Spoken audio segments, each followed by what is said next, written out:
And we are live. Hey guys, this is Ruben Dua from Dubb's podcast Connection Loop. I am on with String Nguyen, and we are going to talk about this idea of being an influence. And I connect influence to impact and to affecting positive change. String, you are the expert at this. You have worked at multiple firms that has done stuff like this, and obviously it's very evolving. Please give us a little short bio on yourself, and then let's get into the topic.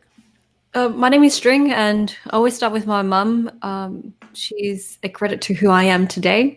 And it's recently my birthday, so every time I celebrate a birthday, I always think about my mum. And she escaped the war from Vietnam, and she's super resourceful, so she chucked us in the library. So the library was like my Google version, but that's like where my hunger for knowledge came about. And that's where like I realized that internet was a foray of connecting with people. So I feel like influence for me is just another word for connections. Yeah, well, that's so true because at the end of the day, I mean, that's truly what we're building. We're building connections, long-lasting, business, sometimes friendship, friendly relationships. I mean, these are all business and friendship have all become one now. We spend more Yes. time with our work people, right? Yeah. Right. So, Uh, like, what? I just wanted to say, because like it didn't look back to what I do today, and that's the Trusted Voice is a startup that I established a year and a bit ago to help other thought leaders and brands build up their influence online.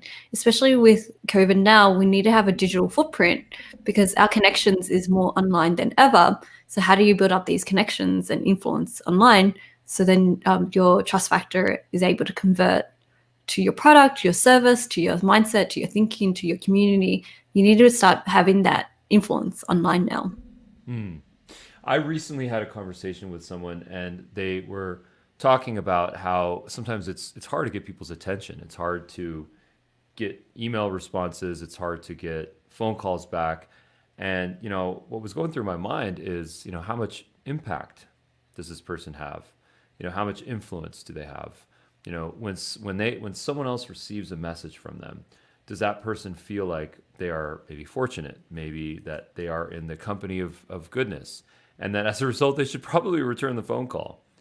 Um, Unfortunately, we do live in a world where if people don't necessarily feel that influence, they might ignore the person, which is really unfortunate and maybe inconsiderate. But the fact of the matter is that it is real life, and that there is so much noise around us, and we're surviving, we're thriving, and as a result, sometimes that means that we need to look in directions that are maybe more mutually beneficial.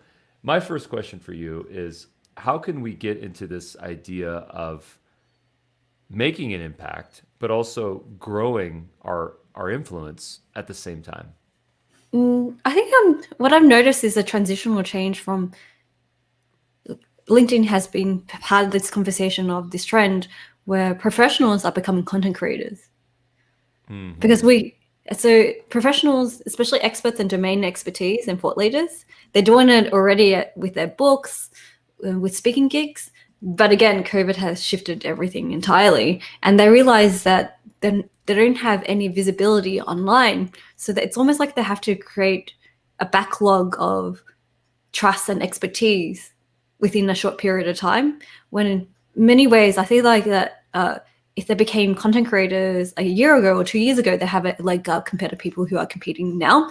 And these are two people with 20 years of expertise, but one has already started building their digital footprint online. So who do you think you will trust? The person who has a digital footprint online when you connect with them, or someone who's just started building their digital footprint online?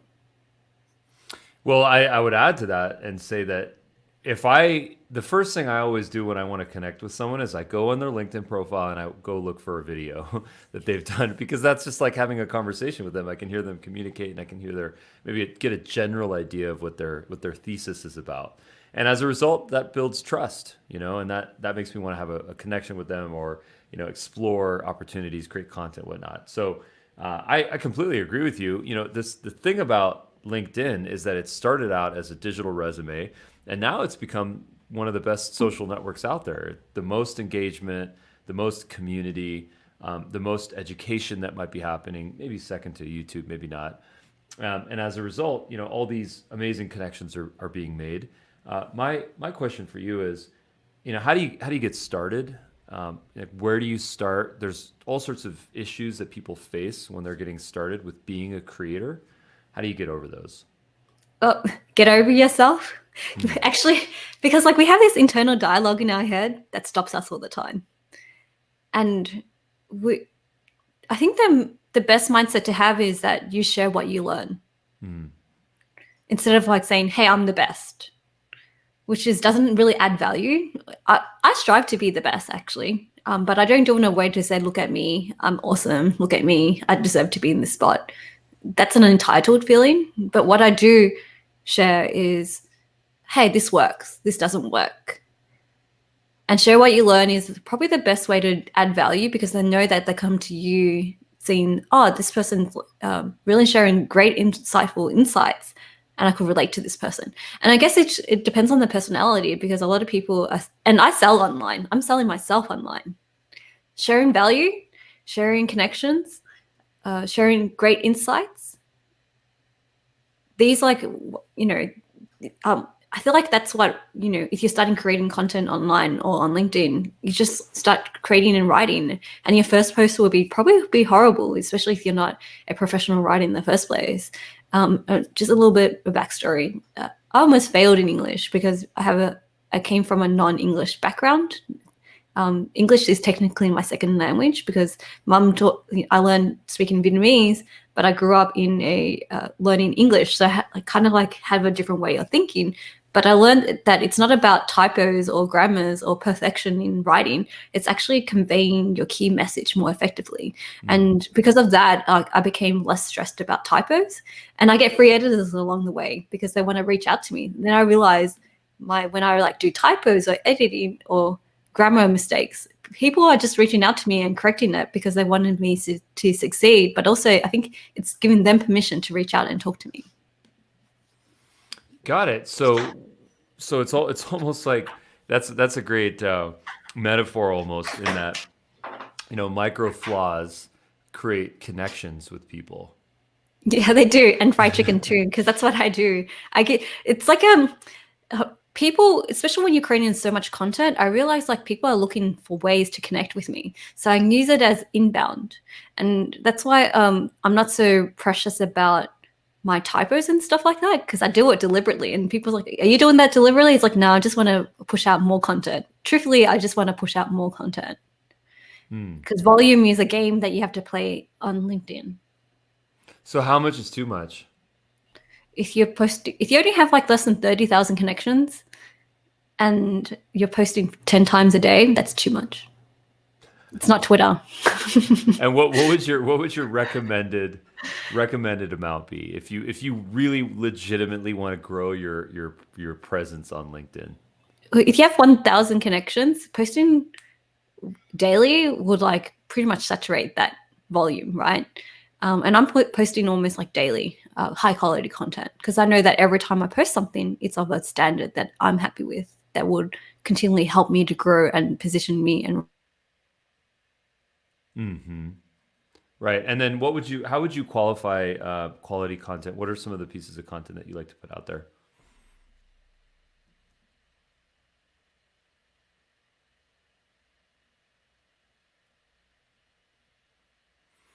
So this is a question that I actually get a lot, where what are the types of content that you should really put out there? And what some of the stuff that I believe in are, long form podcasts. I think they're risky. Putting the max on LinkedIn is 10 minutes, in fact. But to put snippets of content, I find a lot more value in that. Taking a long form conversation and then turning it into a 60-second, 2-minute video, that's just a lot more breathable. Caption text is really important because then people can read it if they have the sound off.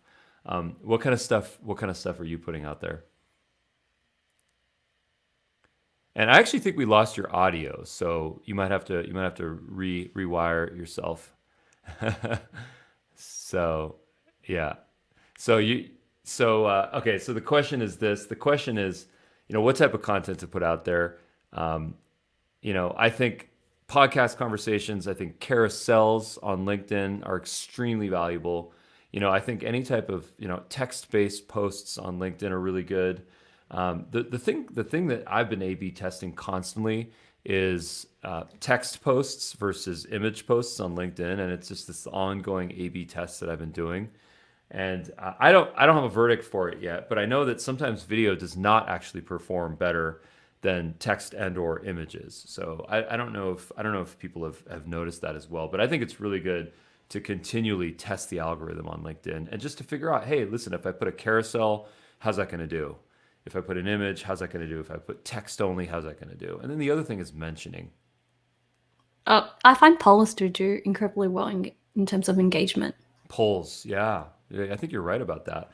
I think I've done one poll. You should do more because it's like 4 big buttons.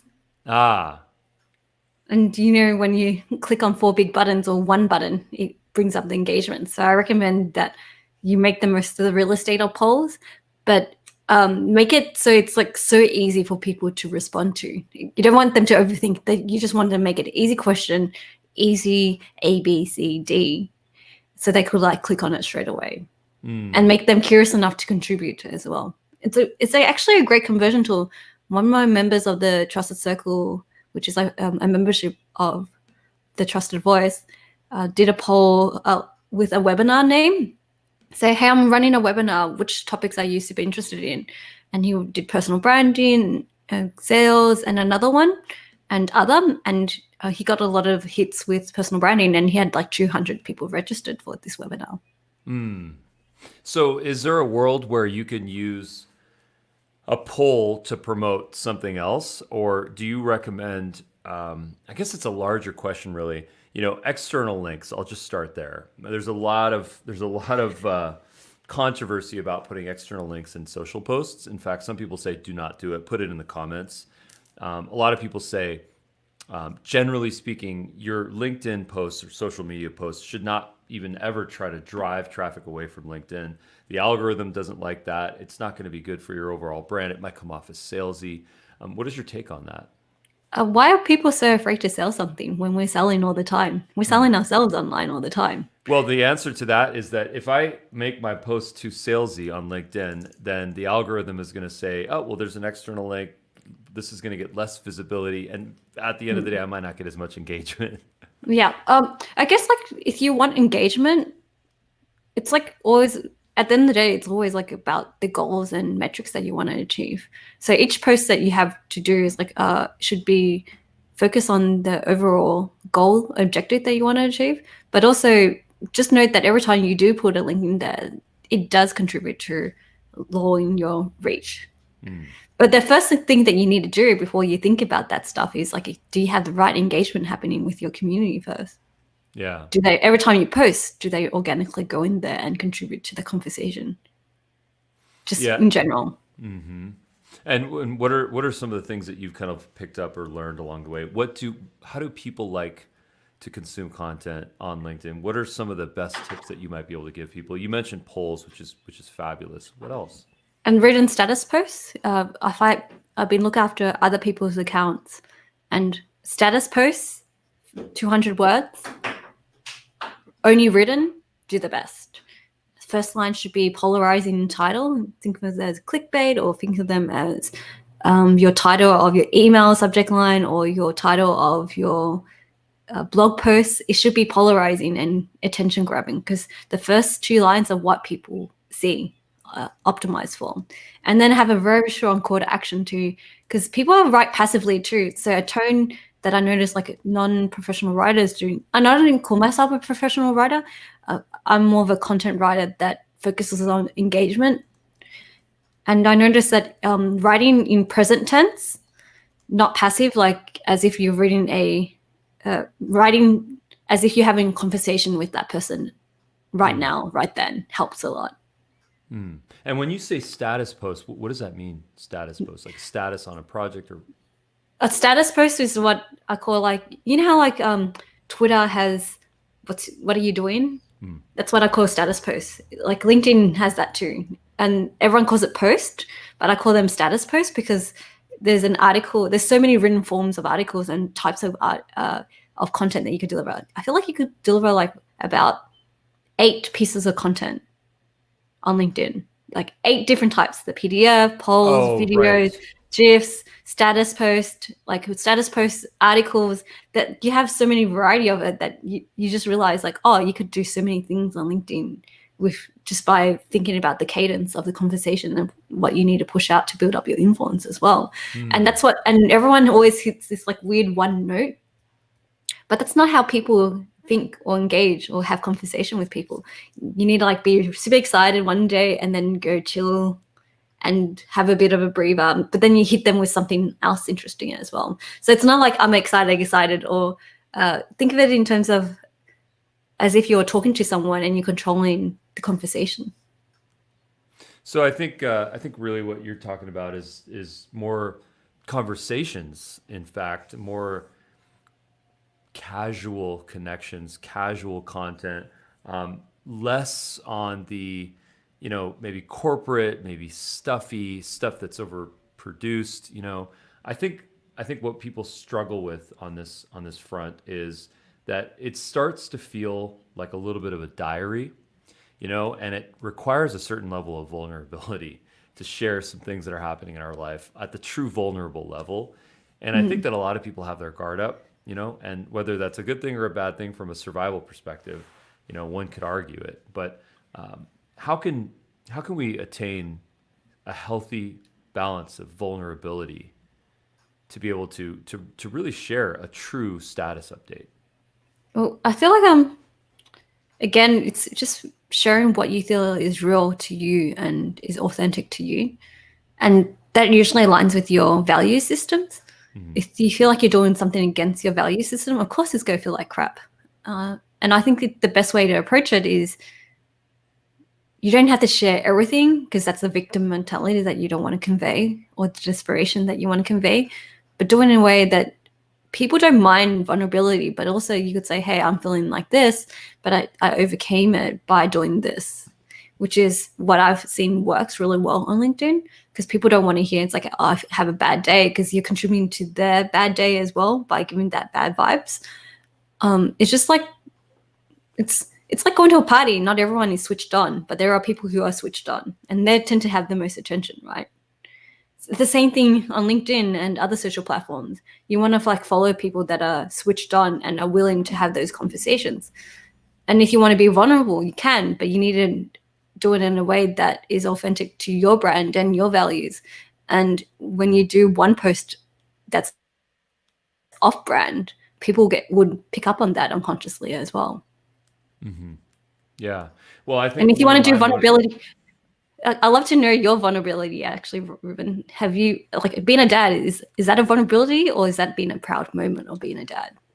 it is most definitely not a vulnerability for me. In fact, it gives me purpose. It gives me motivation.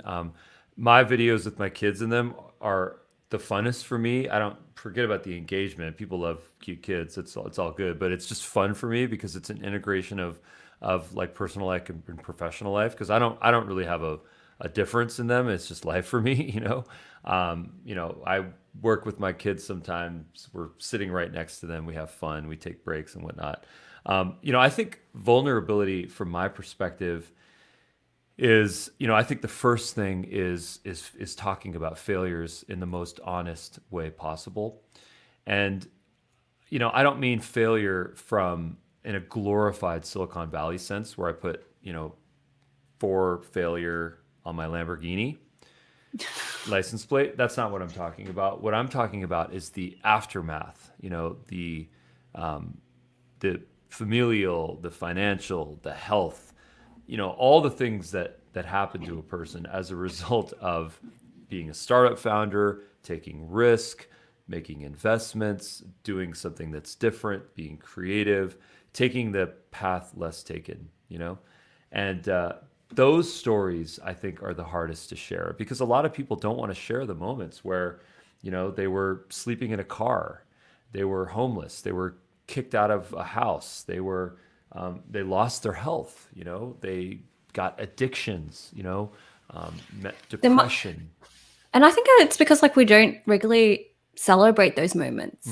I was talking to Daniel about it, and it's like, oh, we should be celebrating those moments because that's part of the package of the founder journey or the entrepreneurial journey of crafting our own skill sets of mastery. And those are very relatable human stories because that's what connects us is when we have those highs and those lows. But no one wants to share the lows because everyone only share the shiny parts. But you have to think about the shiny parts is like, what did we need to do to create that shiny moment? Because people only see that moment, but they don't see the bits, the grunt, the grind, the things that we have to give up, the things the lowest point in our life, but that kind of shapes us to who we are today. And I feel like it's celebrating those moments of being human. And I think it's because like people don't celebrate them because I think it's a shame.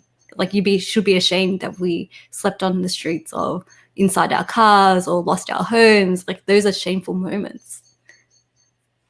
Yeah, especially to some cultures. In some cultures, it's worse than others, I would say. And when I say cultures, I mean that from an ethnic perspective, but I also just mean it from a familial perspective, based on a different tribe. Coming from the South Asian background, coming from having parents that are immigrants that came to this country in the 70s, based on merit and merit alone. I'm the product of overachievers, and I'm the product of people that have jumped through a lot of hoops to get where they did in their lives.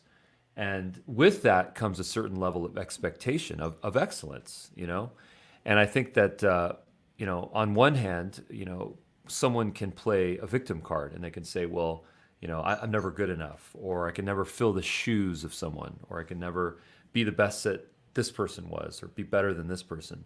But, I sort of have realized in my years that, the opportunity is gratitude, really, having gratitude for whatever it is that you have and that you've received, and the struggle being the best part of it. Because without that, I would not be running a company that has 30,000 clients from all over the world. I'd be not running this company if I didn't have gratitude and then lean into my struggle, And that's pretty amazing that despite everything and the path, your parents pretty much gave you a path. It's like, hey, you should go this path because it's going to be your best stability. But you went and did something else entirely. And they probably thought you were a weirdo. And it's like, you could have gotten an easy way and just have stability. And as a daughter of an immigrant myself, she craved stability. And so she thought I was a bit of an anomaly doing something entirely different because everyone else, as a parent, they love to brag, especially my mom. She likes to go around and brag about the success of her kids. And so I did that, but also did something else entirely. Like I graduated from university and did my own thing. But now she has like parents or like her friends going around like, oh, I saw String Susie, that's like my name, doing some amazing things with Lenovo and things. And then she's like, oh, really happy and chuffed that they see what I'm doing as well. She doesn't get what I'm doing, but she knows that people are talking about me. Well, I mean, I think every Asian, comedian, comic has a bit on, what do parents think that is success for their kids? It's doctor, lawyer. I don't know if engineer's on that list anymore. Yeah, well, investment banker. Yeah, like a fintech. Engineers is still quite lucrative. It's like a stability job. It's like, so my mom wanted me to be a doctor, and it's like, and I'm like, oh, I can't handle it. I don't even like blood. Right. Well, this was a great conversation. Where can people learn more about you? Your social handles, LinkedIn, website address. The website is the trusted voice, especially if you're a leader looking to build up your brand visibility online. And especially if you're B2B, because I feel like a B2B leader should start thinking about their digital footprint now, especially on LinkedIn. That's because all these decision makers are on there. And String Story, I'm pretty much on YouTube. I'm growing my YouTube channel, Twitter, but I'm really dope on LinkedIn. That's where most of my engagement is happening and my conversations are happening. Yeah, I tend to agree with you. I think we're in the same spot. That hence our connection. So Yeah, we pretty much can. Ruben has reached out to me on LinkedIn, so it's kind of obvious where all my conversations and podcast requests is from LinkedIn most of the time. yeah, mine too, for sure. Yeah. How was the experience for you? I mean, I know that you and I played what we're calling, calendar tag, but He giggled when I said that because it's like, oh, yeah. that's my life. Yeah. Yeah. Well, I love how you said it because it's honestly one of the most inspiring things for me behind Dubb, behind this idea of the reason why calendar bookings don't happen a lot of the times is because people get busy, which is understandable. Ultimately, there's reservations. I'm not quite ready. Let me just let that email kind of sink down. And then another one is just it's a pain in the butt because there's just constant back and forth. Is Tuesday at 10 o'clock is available for you? Well, is that Pacific time? Is that Australia time? There's so much sort of banter that's kind of unnecessary, which is why we have built a lot of tech like our calendar integrations on Dubb. So I know um, the struggle. yeah, I know this. I was looking at it, and it's like, I really like it, but I haven't had the experience of like utilizing video outreach like the way you have because Mhm. I've been using video more like a social tool for Yeah. inbound, Hmm. and I'm getting a lot of organic conversations just by doing that. But I feel like anyone should probably it's a smart approach where you have multi channels if you can handle the bandwidth where you do inbound and outreach at the same time. Yeah. Well said. Well said. Well, String, thank you so much for your time. Stick around a couple minutes and I'll share some notes with you. Yes, awesome. Thanks again.